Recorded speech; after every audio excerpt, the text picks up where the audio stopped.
Hello guys and welcome back to my channel. Today I've been to the allotment, right, and I've got me some fresh callaloo. I want to show you how we would prepare this at home, not out of the tin, fresh callaloo, just picked, and I want to show you how I would prepare this and get into it. I am going to veganize it. I normally would use saltfish when I'm back home, but I am actually going to just use some vegan bacon in this today, just to step up the taste. But let's get into it. First thing we do, depends how big your stalks are. Now this one's not too big, but as you can see, this one is huge. Yeah, I also like to use some of these stalks in my juices, especially the big ones like this, because the big ones like this tend to be a bit of a pain in the little ones. So what I do is normally I would take all the outsides off, like so. Get all of those leaves, every single one. In there, you should, in the middle of the leaves, you'll have some seeds. If you put those down and leave them for a while, they'll dry, and these will all open. And when they open, you get little seeds out of them, and you'll have a callaloo for next year to plant and have a great, wonderful callaloo time. Yeah, so I'm going to take any seeds I find, anything you see me ripping off like that, it's normally seeds, and I'm just putting those to the side. I'm going to put some of this aside, the bigger stalks, for my tinctures and for my juices. So yeah, I'm going to put that aside. But the smaller stalks, now I like to cut it. Let me move these over a little bit so you get some see what I'm doing, see what I'm taking away. I like to cut it, and then and then you get this stringy kind of outside. If the callaloo is at least that thick, this will get stuck in your teeth. It will it will make your food not that enjoyable. So yeah guys, make sure you remove it. Just pulling away, pulling away, pulling away. Now you can just cut that off, put that to one side, take the rest of these off and do it again. Yes guys, it is tedious, it is painfully long, but for me it's worth it. Something we used to do at home, and once you get the hang of it, it's quite quick really, it's not that bad. Yeah, but this is how we would strip it back home, like so. I'm going to put that all to one side. So I'm just going to throw them all in the colander. Put that over there. Leaves, what you've taken off, they go straight into the colander too. They don't need any stripping, they don't need anything. So one by one, start pulling these out. Get all these leaves.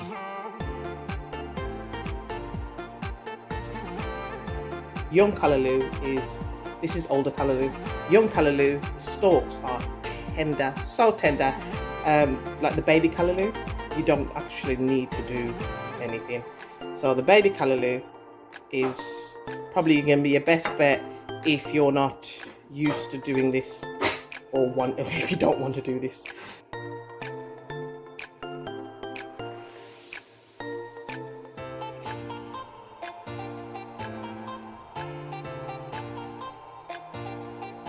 You can still use the big one. You haven't got to get rid of it. You haven't got to use it for anything else. You can just cook it. So peel it, get all those big stubbles off on the outside, because they can be quite hard, and make sure you've got all of the little brown bits if there is any. Some callaloo you might be fine. Some of them are going to need a little bit more work than others. And once you've done that, when you break it, yeah, you'll see any little tiny strips that's left over. Pull those off, and then that can go with the callaloo too. Guys, well, this is my callaloo. It's in the colander. I've washed it. Oh, I've washed it and soaked it. Don't just wash your callaloo in a colander. Soak it in some salt water, or a little bit of lemon, you know, just to give it a good clean, especially when it's coming from outside. You've had slugs and all sorts. Nature likes nature, you know what I mean? We're not the only one who eat greens. But make sure you give it a good wash. This is the best I can do because I'm under the camera, but I am going to take it to the sink and give it a good welly. Okay, callaloo's washed, still in the colander, draining. gonna put that to one side. We're just gonna grab our board, slide that over. And let's get into this chopping, baby. If you've got stalks like this, it's not gonna cook the same time as this. And I don't like dead brown callaloo. If you overcook it, it just goes brown, and I don't like it. I like it to stay green and vibrant when I'm finished. So I like to cook these first and then add these to it. But yeah, let's get into it.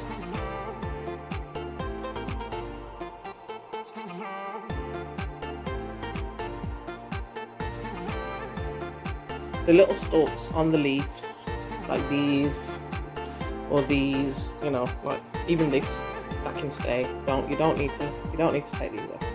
This is gonna cook the same time as that. These are really tender, so they cook really quickly.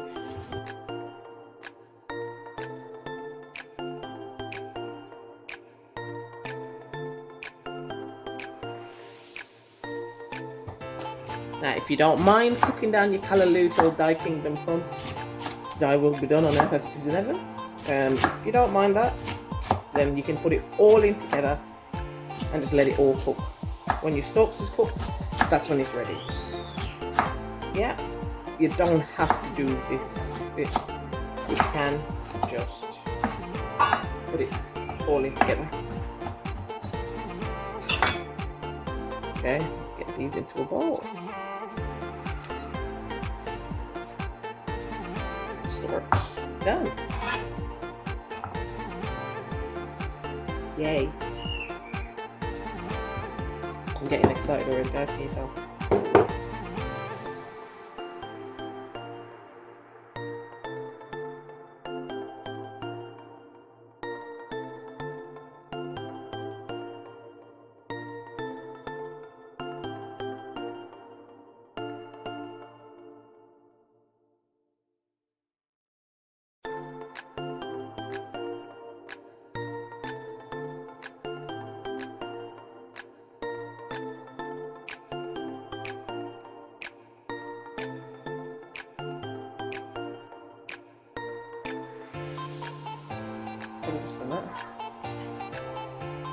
That is what my callaloo looking like. That is what the baby looking like. Hey. Now let's get into the dumplings.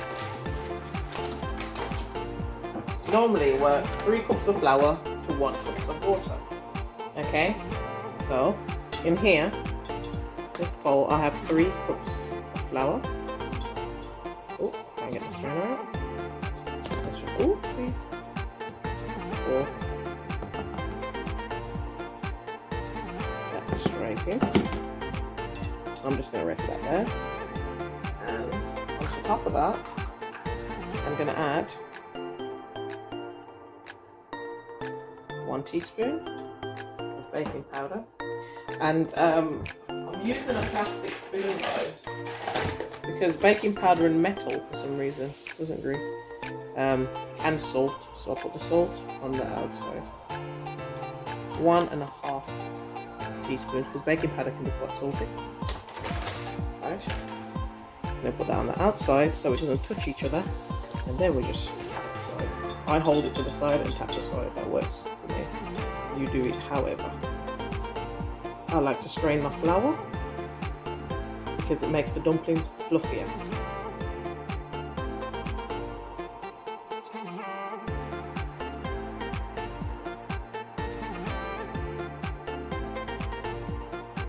Okay, and I'll make a little well. And this is the cup that I used to measure the flour, guys. So I'm going to use 1 cup of water to 3 cups of flour. And it should be perfection. But if it's not, you can add a little bit more flour or a little bit more water.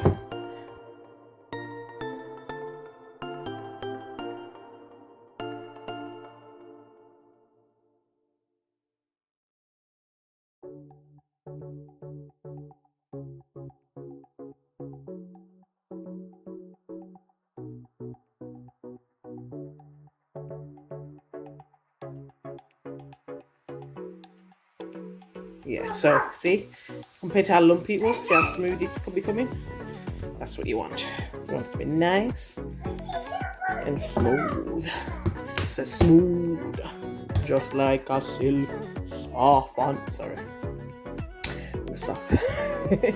In the name of Shaggy, I will stop. I like to slap my dough, I don't know why.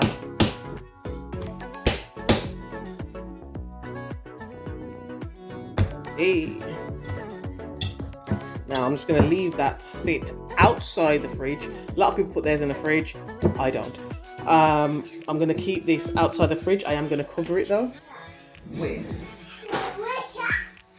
a little plastic wrap, cling film, whatever it is you want to use. You can even use a plastic bag, or you could just use a cover.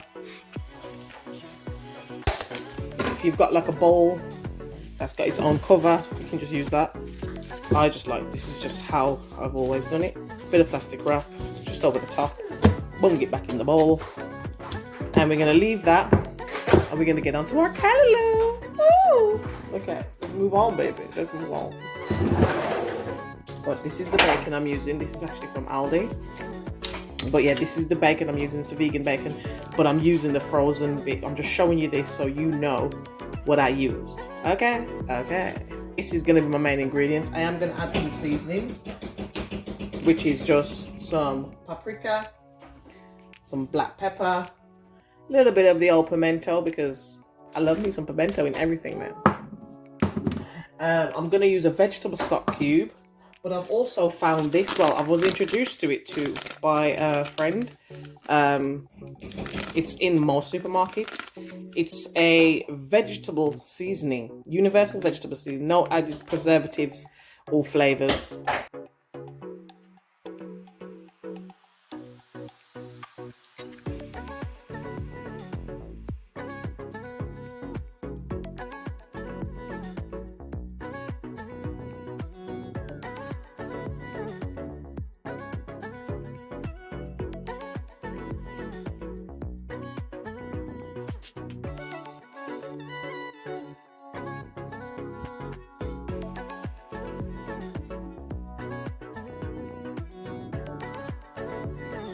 Okay, so that's chopped up.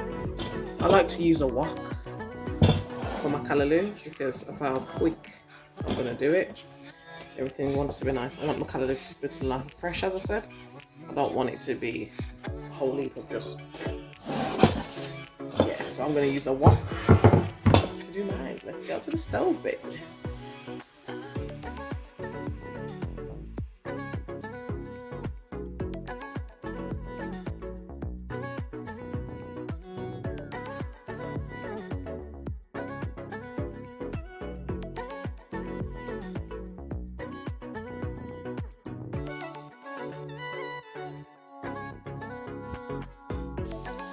Okay, party people.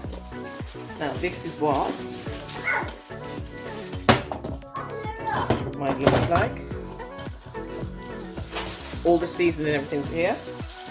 Then I've got the bacon, which I did myself. It's just vegan bacon, 3 to 4 strips. I put it in the air fryer, or you can put it in the oven, any, and then we add that straight in.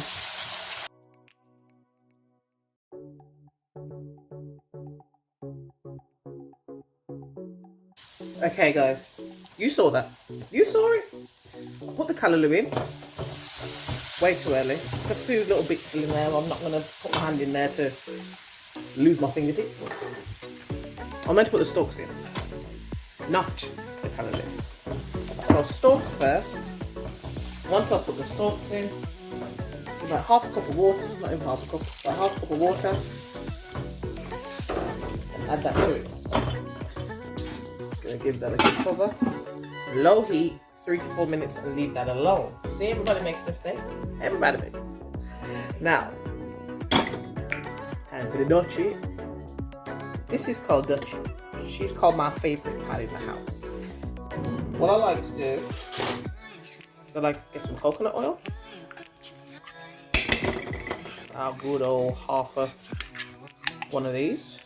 Put that in. While it's melting, I like to add some regular olive oil. And I'm going to add a nice glove. Put that in there.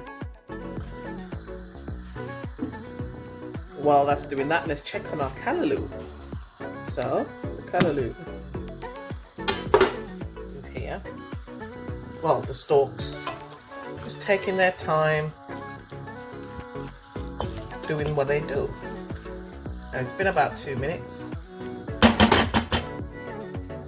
So now I'm going to cover it for another 2 minutes. I like the stalks to just start getting soft. Now we got our dough. Now, this is the dough that we just made. It's been sitting for about 15-20 minutes. I like to put a bit of flour in my hand when I'm working.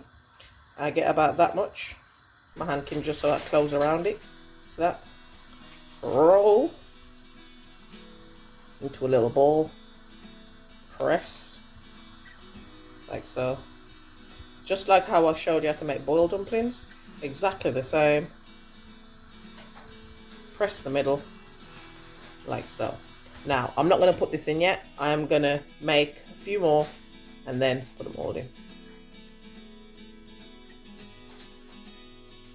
Now, before we drop these dumplings in, oops, I nearly dropped it in. Before we drop these in, let's get the callaloo on. Well, see what she's doing anyway. It's been another 2 minutes, so let's lift this up. Look at that. That's how she been looking, baby. That's how she been looking. Say hey. Okay. Now we add the callaloo. Turn it upside down. Like so. I don't do anything to it. Once I've done that to it, I don't do anything. I might add a little black pepper or some more Scotch bonnet pepper after. But right now, I leave it on a low heat and I just cover it. And I let the steam do the most of the work. Right? And I leave that for about 5-10 minutes. And then when I come back to it, it should be ready. But let's move on to these dumplings, because I know that's what y'all waited for. I know what you're waiting for, because that's what I'm waiting for. Okay, let's go. Now I'm going to just flatten these out a little bit and start dropping these in the pan. Right? It should start bubbling around it straight away. Ooh. Don't drop it from too high. Right? And you don't, I don't see why people add like a lot of things to their dumplings. I've seen people add butter. I've seen people add milk. I've seen people add like spices, turmeric, and I don't know, all sorts. Why? I don't know. I'm not sure. But I've never known it in my life. This is how my grandmother made dumplings. She didn't need nothing. Flour, water, and little bicarb. That's all my grandmother used. Baking powder. Flour, water, and baking powder. She didn't need anything else. And her dumplings was the best dumplings in the world. Right? And take my word for it. You don't need all the extra ingredients. 3 ingredients.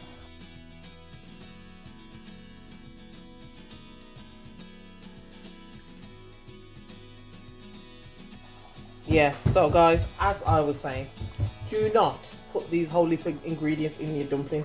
It will actually make your dumpling stodgy in the middle, not fluff the way it's supposed to fluff. It'll do a lot of things, just not what you want it to do. Right? Now, once they've got to that stage, just flip them over.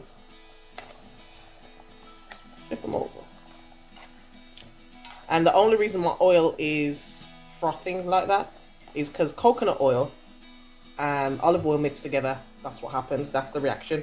Because coconut oil can take a lot more, a higher temperature than the olive oil. So this reaction happens. This is just the coconut oil and the olive oil marrying themselves together. And they make this kind of froth when they get hot. But I'm happy with the froth because the froth helps my dumplings crispy up, baby. Just to finish them off, leave it on a nice medium heat. Now, the callaloo's already shrinking and I've done nothing to it. So let's take it over, show you what's happening.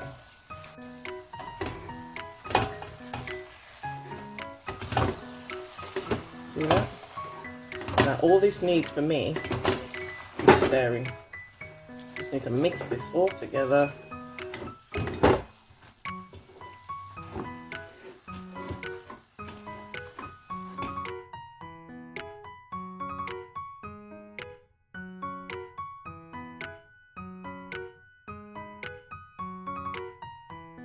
Okay, now our first batch is finished.